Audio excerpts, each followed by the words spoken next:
In the middle of World War II, when steel was more precious than gold and defeat felt just a step away, British intelligence brought forward an idea, so strange, so utterly mad it could have been pulled from a sci-fi pulp novel. They wanted to build an aircraft carrier, but not out of steel, out of ice. This wasn't a fringe thought experiment or the drunken ramblings of a mad scientist. This was a serious military proposal, approved by Winston Churchill himself. The ship would be bigger than anything afloat at the time, carry dozens of bombers, and patrol the icy North Atlantic, all made from a frozen concoction of water and wood pulp. Its name, Project Habakkuk, and for a brief moment it looked like it might actually work. But how did such a strange idea come about? Why was it taken seriously? And why, despite promising early results, did it melt into obscurity? To understand Project Habakkuk, you have to understand the chaos of the Atlantic during the early 1940s. The Battle of the Atlantic was brutal. German U-boats stalked Allied convoys like wolves. Hundreds of ships were sunk, thousands of lives lost, and the most terrifying part, there was a deadly gap, a stretch of ocean too far for land-based aircraft to patrol, where German submarines could strike with impunity. It was called the Black Pit. Allied ships had to pass through it. There was no choice, and every captain knew that once they entered the Black Pit, they were on their own. The obvious solution was aircraft carriers. Planes could scout for submarines, protect the convoys, and tip the scales. But building enough carriers would take time, too much time, and the steel required, already earmarked for tanks, bombers, and conventional warships. Enter Geoffrey Pike. Now, Pike wasn't a naval engineer or a general. He was an inventor, a visionary. Some said, others called him eccentric, even unhinged. But no one denied his brilliance. Pike believed that to win the war, the Allies had to think differently. Conventional thinking wouldn't outpace the German war machine.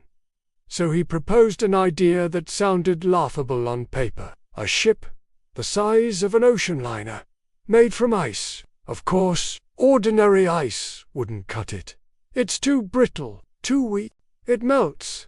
Not exactly the foundation for a warship, but Pike had a twist. He introduced a material called pykrete, named, rather modestly, after himself. It was a composite of 86% water and 14% sawdust, or wood pulp. The result, a frozen substance, far stronger than plain ice. Pykrete could absorb bullets. It didn't shatter, and it melted slowly, thanks to the insulating properties of the pulp. Tests were astonishing. A bullet fired into a block of pykrete would barely dent it, and Churchill, ever the lover of mad genius, was intrigued. Legend has it, a block of pykrete was demonstrated to Allied leadership by firing a pistol at it. When the bullet ricocheted across the room, everyone took notice. The British military was sold. Project Habakkuk was given the green light. The proposed ship would be unlike anything the world had ever seen.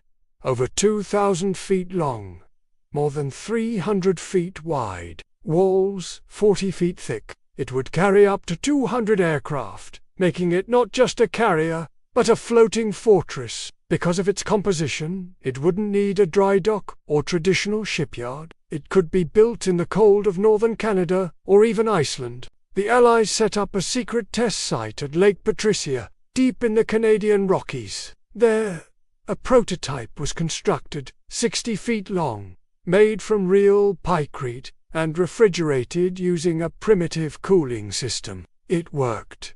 The mini Habakkuk floated for months, even through a Canadian summer. But even early on, cracks began to show, and not just in the ice. Engineers realized that to keep such a massive ship frozen in warmer waters, they'd need an enormous refrigeration system. Not only would it require more power than most ships could produce, it would also need an extensive network of pipes running through the entire structure. Think about that. A city-sized ship made of ice, with industrial freezers running non-stop just to keep it solid. Then there was the issue of propulsion.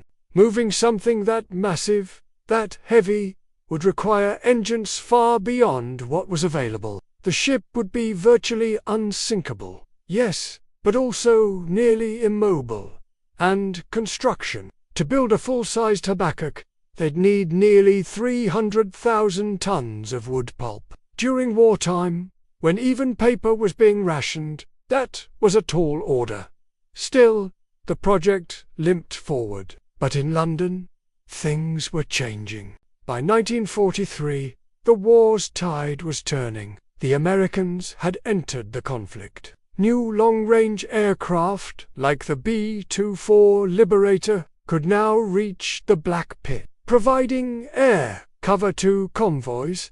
Technology was catching up, and the urgency that once drove the need for Habakkuk began to fade. Support for the project melted, figuratively and literally. Engineers now struggled to justify the cost and complexity. The ship was no longer a necessity.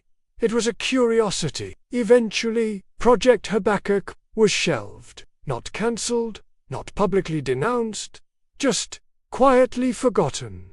Like so many wartime experiments, the prototype on Lake Patricia was abandoned. Over the decades, it decayed, sank, and disappeared beneath the surface. Today, scuba divers can still find remnants of that strange experiment, slowly vanishing into the depths. So, what's the legacy of Project Habakkuk? Was it a waste of time and resources, or was it a symbol of the kind of daring innovation that defines moments of desperation?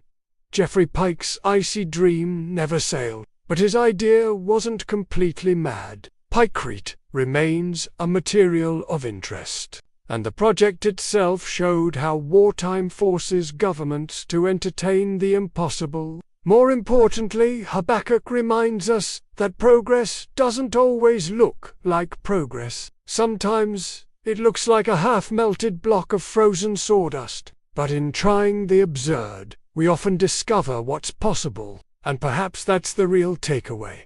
Project Habakkuk didn't win the war. It didn't even leave the dock, but it pushed the boundaries of what military planners thought was achievable. And for a brief moment in time, the most powerful weapon in the Allied arsenal wasn't a tank or a bomber. It was a dream carved in ice. So the next time someone tells you your idea is too far-fetched, remember this. At one point in history, the world's most powerful leaders were seriously planning to fight Hitler with a ship made out of snow, and they weren't joking.